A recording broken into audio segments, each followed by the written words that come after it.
کچھ لوگوں کو تو دلیل کا حائزہ لگ جاتا ہے، فلاں بات کرو تو دلیل لاؤ، یہ بات کرو تو دلیل لاؤ، وہ بات کرو تو دلیل لاؤ۔ مجھے اپنے طالب علمی کا ایک واقعہ یاد آ گیا۔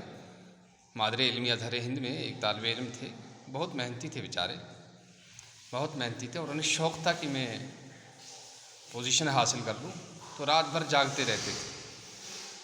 تو مشیت الہی سے ان کا دماغ چل گیا۔ جب دماغ چل گیا تو وہ جب بھی کسی سے بات کرتے تھے تو کہتے اس کی دلیل کیا ہے، اس کی دلیل کیا ہے۔ تو بیچارے کا دماغ چل گیا تھا۔ تو ہر بات پر آپ دلیل مانگتے رہیں گے تو پوری زندگی دلیل کا تتبع اور اس کی تلاش میں پوری زندگی گزر جائے گی، اور آپ کچھ کر نہیں پاؤ گے، بس دماغ کھو بیٹھو گے، دماغی توازن کھو بیٹھو گے، اور تو کچھ نہیں کرو گے۔ پچھلی دفعہ جب میں نے ایک صاحب سے سند مانگی تو ان کے بہت سارے ان کے جو کمنٹمنٹ کر رہے تھے مجھے اور کہہ رہے تھے میں آپ نے بے دلیل بات کر دی، بے دلیل بات کر دی، بے دلیل بات کر دی۔ تو پھر میں نے ایک ویڈیو بھی بنائی، میں نے ان سے کہہ دیا کہ بھئی یہ جو ہے دیکھیے سند کا ہونا ضروری ہے یا نہیں۔ اس کا کوئی جواب نہیں ملا مجھے، ابھی تک کوئی جواب نہیں ملا۔ تو پھر میں نے ایک سیمپل سی بات انہیں بتائی، یہ بتائیے آپ کالج میں پڑھتے ہیں، آپ کہیں اور جاتے ہیں، یا آپ کسی ملک کے باشندے ہیں، وہاں آپ کو آئی کارڈ مانگتے ہیں نہیں مانگتے ہیں؟ اسکول میں آپ جاتے ہیں وہاں سرٹیفکیٹ مانگتے ہیں نہیں مانگتے ہیں؟ اور آپ اگر انجینئر ہیں تو انجینئر کی سرٹیفکیٹ مانگیں گے نہیں مانگیں گے؟ یہ سیمپل سی بات ہے۔ یہی ہوتا ہے نا، جب آدمی تکمیل کسی شعبے میں اور کسی علم میں تکمیل حاصل نہیں کرتا، جب تکمیل نہیں کر پاتا، جب وہ علم کے اندر ایک رسوخ پیدا نہیں کرتا،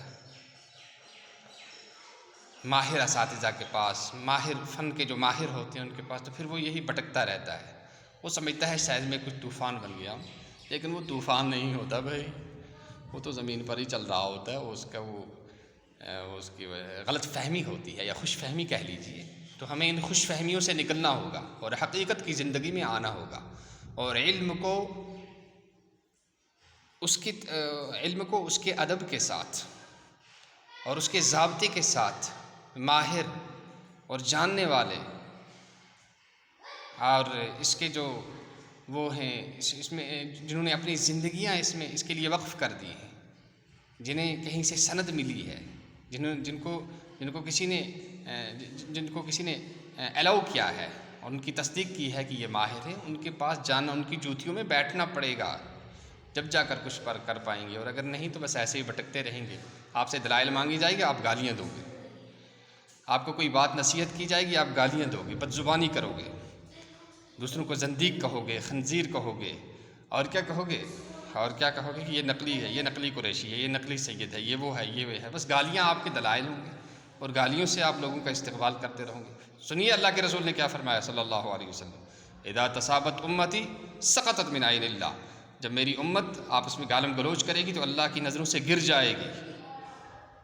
اور دوسری جگہ فرمایا سباب المسلم فسوق، حدیث بیان کر رہا ہوں اللہ کے رسول صلی اللہ علیہ وسلم کی، غور سے سنیے، سباب المسلم فسوق وقتالہ کفر، کہ مسلمان کو گالی دینا فسق ہے، فاجر ہے وہ آدمی جو مسلمان کو گالی دے اور بد زبانی کرے، اور اس کے ساتھ اس کا قتل کرنا، اس کے ساتھ لڑنا، یہ تو کفر ہے۔